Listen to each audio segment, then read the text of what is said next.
Hello everyone, my name is Michael K. Welcome to a Replica Airguns blank gun review. Now this is a used blank gun that I acquired here in Canada from another collector, and it is a top venting 8mm P.A.K. shooter. So it shoots these blanks here, and I've got this magazine loaded up with used blanks. I don't know if you can see that, but they've already been shot. The primer's been shot, and you can see here this one's been fired. So I just loaded it up because I wasn't entirely sure how many blanks it actually could hold in a magazine, so I thought we'd go over that. I loaded it all up, and there's 15 rounds in here, so I might as well take them out and show you. So we'll just go and pop them out. 1, 2, 3, 4, 5, 6, 7, 8, 9, 10, 11, 12, 13, 14, 15. Okay, so you can see 15 rounds. And these are the 8mm, so they're a little bit smaller than the 9mm. Not a lot. I'll just quickly show you the size difference. So here is an 8mm versus a 9mm. Okay. Now the 8mm depends on the load in them. They can be as loud as 9mm. Depends on the blank gun as well, how short the barrel is. Sometimes, you know, the barrel length. Now this is top venting, so pretty much all the charge comes out this little hole here, and that really means it's a very short barrel. It doesn't go down. Longer the barrel, it kind of acts like a muffler in a sense. So if you have a long barrel, a rifle gun, like a rifle will have a much quieter, if say if you're shooting a 22 long rifle through a rifle, it's going to be very quiet compared to 22 long rifle round being shot through a pistol. So same goes for blank guns. Longer the barrel, the quieter it will be. Also, how much charge is in the blank. Not all blanks are created equal. Some have more gunpowder than others. It just depends on the rounds you're using. Alright, I'll kind of show you. I'm going to just quickly show you this case. It is a Beretta case from what looks to be a real Beretta pistol, but it's not a real Beretta at all. It's not even made by Beretta. It's made by Bruni. It's the Model 92. Again, it's used, so I got it used. It's a very heavy gun, has a lot of great weight to it. It looks like the grips have been replaced, because I know the regular Bruni grips weren't like this. So this is probably a Beretta grip that's been put on here. And I think something's missing out of this spot here. It's like a hole here. I'm not sure what that's supposed to be for. But anyways, this is the magazine well. Not really going to show you the gun totally just yet, but I just wanted to show you some of the things that were a little bit different because it is used. So we have the grips, as I was saying, and also it is top venting, but you'll notice that the barrel appears to be kind of drilled out. Okay, so there would be, now I have reviewed a chrome version of this exact gun, so I'll put a link in here to the chrome version. I did a silent auction on I think it was an exactly the same model chrome Beretta, Bruni Model 92, and I'll see if I can put a screenshot in here for you, but I'll put a link to that video, and if I can, I'll put a screenshot in here. There's a little like metal nub, so the barrel had a piece of metal in it that came all the way out, and you'd see it at the front. Okay, it looks like it's been removed on this one, and you can see down it's been sort of like not really drilled out because it wasn't really filled in.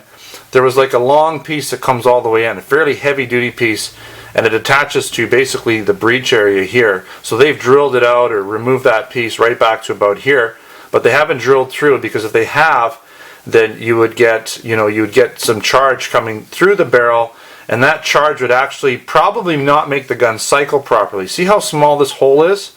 If this hole was any bigger, too much charge would easily come out, and there wouldn't be enough pressure pushing the slide back, and so the gun wouldn't cycle. Now people do this all the time in many blank guns, and I am going to be showing you this guy here. I don't know if you can see this. I'll show him in a second. But you'll see how the barrel, even though it's wide at the beginning, at the entrance it sort of narrows as it goes in. And there's actually like an Allen key. I don't know if you can see it, but there's like an Allen key type thing in there that you can remove that piece. If you remove that piece, what's going to happen with this gun is it won't cycle properly because it'll be too open. There won't be enough back pressure to make the blank cycle the slide. And so, like, what would happen with a real gun is you're pushing against the bullet, which creates back pressure. With a blank gun, you're literally pushing against nothing if that barrel is wide open. So if you've removed that piece on your gun and you're wondering why your gun doesn't work anymore, that's why. We'll get back to that ECHL in a second. I do want to compare it. Alright, so this is the magazine. We'll just pop it in the gun.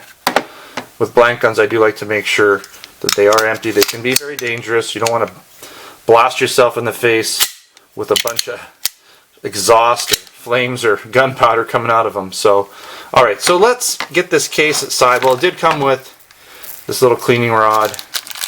The previous owner included some earphones, or not earphones, but earplugs, and a few rounds, live rounds that I can use. I do have my own 8mm blanks if I want to use them. So let's take this out of the case here.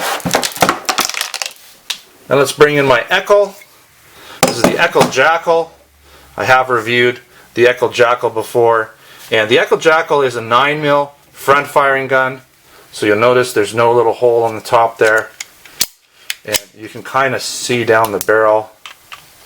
You see some light through there. Okay. So that's kind of cool. And this gun has semi and full auto capability, which is cool. So that's safe. And then you have essentially auto and fire. So that would be semi and full auto. So we'll just decock that. This is sort of not the safe on it. It doesn't really work as far as I know. Some people have said you can get it working. It's just really heavy. Now again, this is a 9mm blank shooter. Same type of magazine. This just has the factory grips on it. Okay, ECHL Jackal. Really nice gun though, for sure. Both weigh pretty close to the same weight. I would say maybe the Bruni is a slight bit heavier, but they're both very heavy. Alright, getting back to the Bruni, let's take a quick look at it from kind of all sides and angles.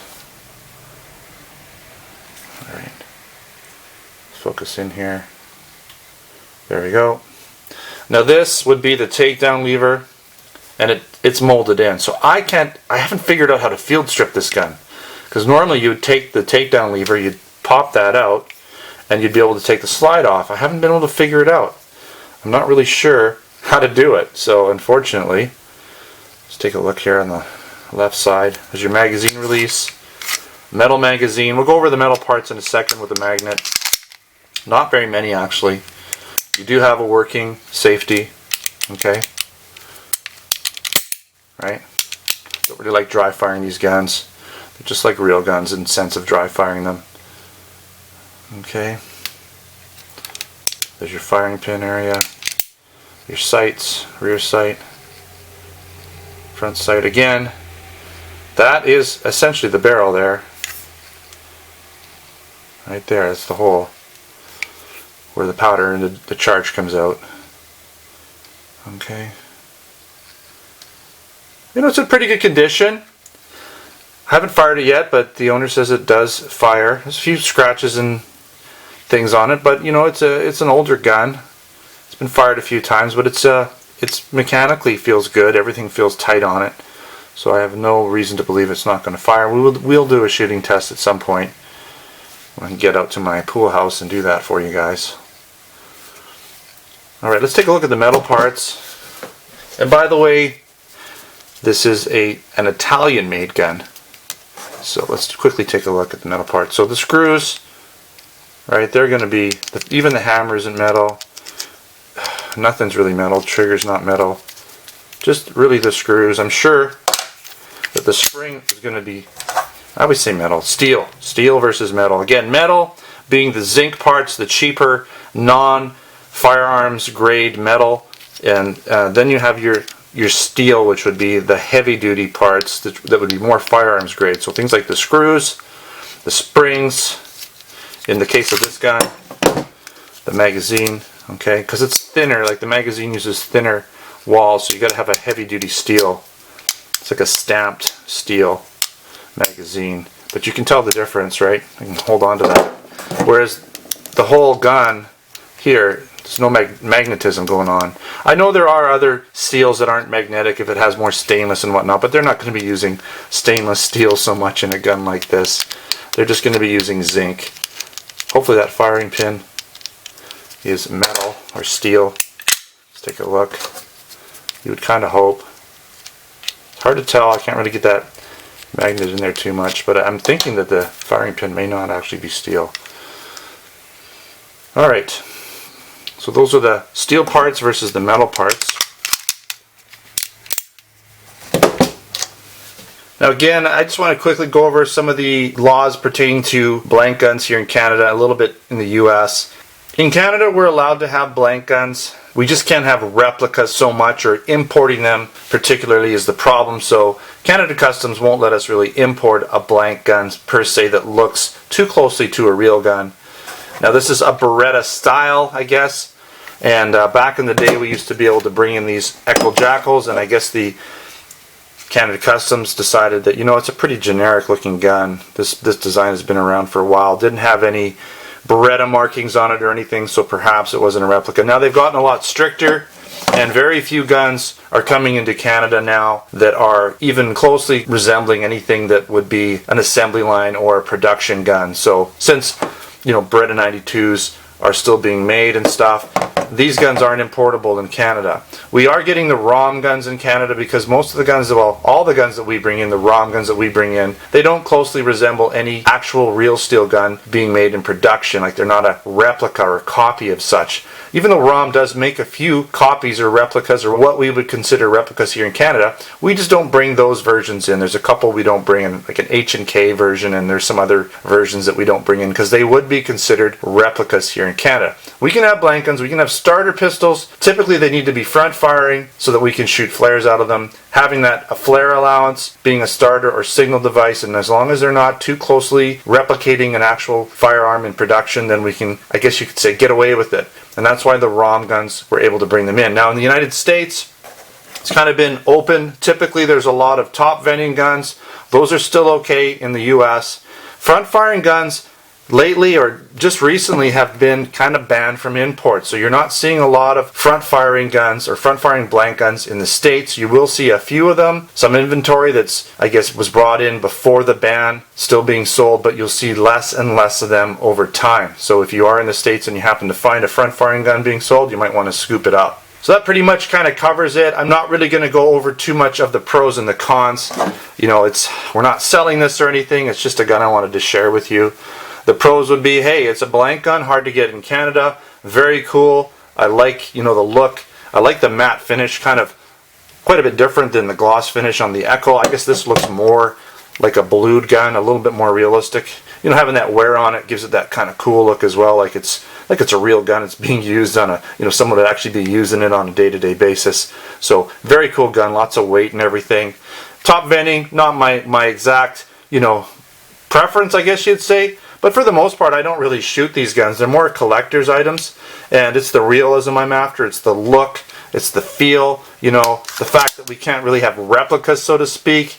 You know, they're hard to get, so it's kind of nice that, you know, when I find something like this, I like to scoop it up and be able to at least share it with you and have it in my collection. Alright, thanks for watching another Replica Airguns video. Don't forget to subscribe. Check me out on Facebook and Twitter. Username is Replica Airguns. I'll also have some photos for you of this gun so you can check it out and get an idea over at ReplicaAirguns.com. Some nice detailed pictures there for you. If you are interested in a blank gun, check out our ReplicaAirguns.com Canada and US online store where we sell blank guns. Again, some limited selection going on right now, but we do have some blank guns there for you to buy, especially the ROHM guns in Canada. We usually have quite a selection of those for you. Thanks for watching another Replica Airguns video. Until next time, take care.